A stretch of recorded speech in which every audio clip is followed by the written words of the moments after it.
তরুলতার বাবাকে দেখে না আমি আজ ভূত দেখার মতো চমকে উঠেছিলাম। ঠাকুর রক্ষা করেছে গো, ভাগ্যি সরলা কিছু টের পাইনি। আপনি যাই বলুন না, আমরা যতই লুকোচুরি করার চেষ্টা করি না কেন, আমার কিন্তু মনে হয় অন্নদা ঠাকুরের বাবা সবটা ঠিকই আন্দাজ করতে পেরেছেন। সে কি? মা, আমার শ্বশুর মশাই আর তরুলতার বাবা ওরা দুজনে অনেকক্ষণ বেরিয়ে গেছেন, আর আমরাও তৈরি হয়ে গেছি। এখন কি তাহলে আমরা গাড়িতে গিয়ে বসবো? কারণ এখন না বেরোলে তো আমাদের বোধহয় পৌঁছতে দেরি হয়ে যাবে। শোনো মনিবু, তুমি কি তোমার শ্বশুর মশাইকে সব সত্যি কথা বলে দিয়েছো?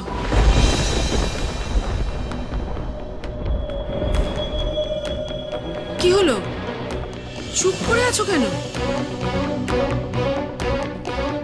তার মানে বলে দিয়েছো?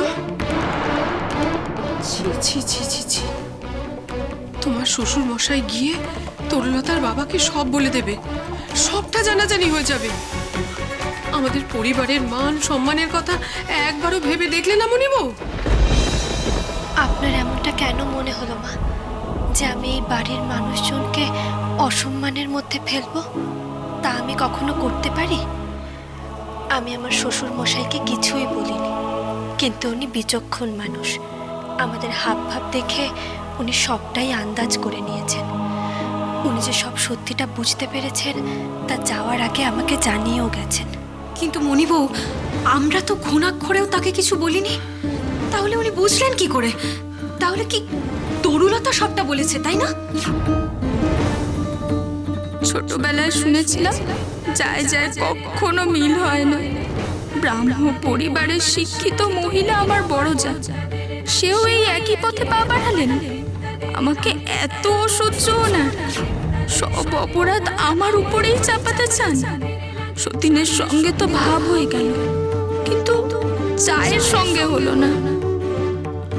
তরুলতা কিছু জানায়নি মা, এটা তরুলতার শ্বশুর বাড়ি। ও কখনো নিজের লোকেদের অমর্যাদার মধ্যে ফেলতে পারে?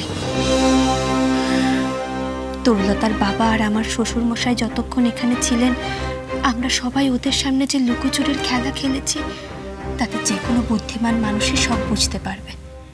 তরুলতার বাবা আত্মভোলা মানুষ, উনি নিজের মেয়েকে দেখেই খুশি, আর অন্য কোনো দিকে ওনার নজর ছিল না। কিন্তু আমার শ্বশুর মশাই তো তা নয়, উনি সব দেখেছেন, বুঝেছেন।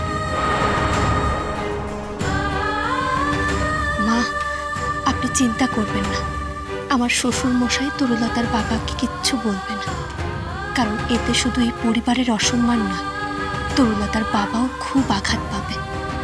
উনি তো ওনার মেয়েকে শ্বশুর বাড়িতে পাঠিয়েছিলেন সংসার করার জন্য। উনি যদি জানতে পারেন ওনার মেয়ের এই বাড়িতে কোনো স্বীকৃতি নেই, মর্যাদা নেই, সম্মান নেই, তাহলে এটা নিশ্চয়ই কোনো বাবার পক্ষে গৌরবের বিষয় হবে না।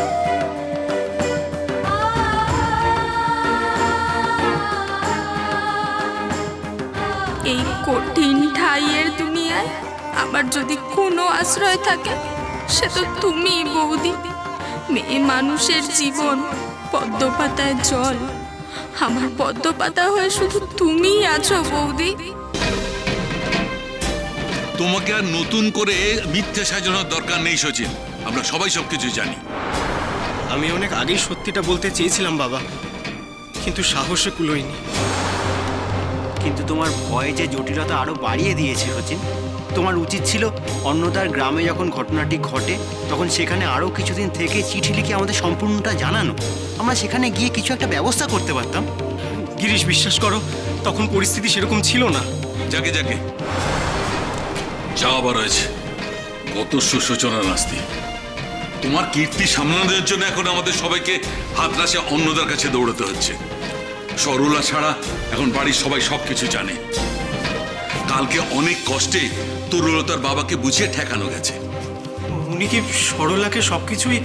আমি যতটুকু শুনেছি তাতে মনে হয় না তরুলতার বাবা কিছু বুঝেছেন বলে। শোনো সচিন, হাতে বেশি সময় নেই, ট্রেনের সময় হয়ে গেছে। সবার সামনে বলতে পারবো না, তাই তোমাকে এখনই বলছি। হাতরাসে অন্নদা যদি বলে এই বিয়ে বৈধ, তাহলে তোমাকে আবার তরুলতাকে বিয়ে করতে হবে। বাবা, বিয়ের পর কি হবে তা জানি না। কার কি হবে কি হবে না তা আমি জানি না, জানতেও চাই না, কিন্তু সরলার কি হবে? সরলাকে বোঝানোর দায়িত্ব আমি অন্নদাকেই দেব। কিন্তু কোনো কিন্তু নয়। এখনো ধীরেন বা মেজ বৌমা কিছু জানে না, তাদের কি করে জানাবো সেইটাই চিন্তার বিষয়।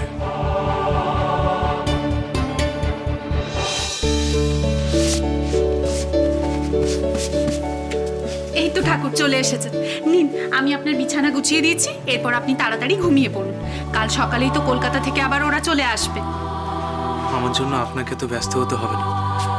আমি তো আপনাকে বলেইছি আমার জন্য আলাদা করে আয়োজন করার কোনো প্রয়োজন নেই। সংসারের সব আয়োজন কি আপনার প্রয়োজনেই হবে? কিছু কিছু আয়োজন তো বাকিদের প্রয়োজনেও হবে, তাই না? এই সকল আয়োজনের আপনার কোনো প্রয়োজন নেই, তা আমি বেশ জানি।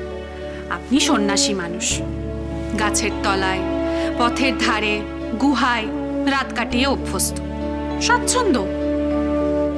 কিন্তু বাবা, আমি যে সামান্য গৃহস্থ বউ, আমি তো এইভাবেই অতিথিদের সেবা করে অভ্যস্ত। এই ধরুন বিছানা গুছিয়ে রাখা, জলের গ্লাস ঠিক করে রাখা, এইসব কি আপনার প্রয়োজনে? এইসব তো আমার প্রয়োজনে। আচ্ছা বেশ মা, আপনার প্রয়োজনের কথা আমি মাথায় রাখলাম, কিন্তু আমার প্রয়োজনের কথাটাও আপনি একটু মাথায় রাখুন, আর আমার কথায় আঘাত পাবেন না। আমি তো আপনাকে বলেছিলাম যে আমার বালিশের কোনো প্রয়োজন নেই, কিন্তু আপনার কথা রেখে আমি একটা বালিশে মাথা দিতে রাজি হয়েছি। কিন্তু আপনি দুটো বালিশ এনেছেন কার জন্য? না না বাবা, দুটো বালিশ আপনার জন্য নয়। আদিশক্তি আদ্যাপি সোম থেকে শনি সন্ধ্যে ৭টায় আকাশ আট ও প্ল্যাটফর্ম 8-এ।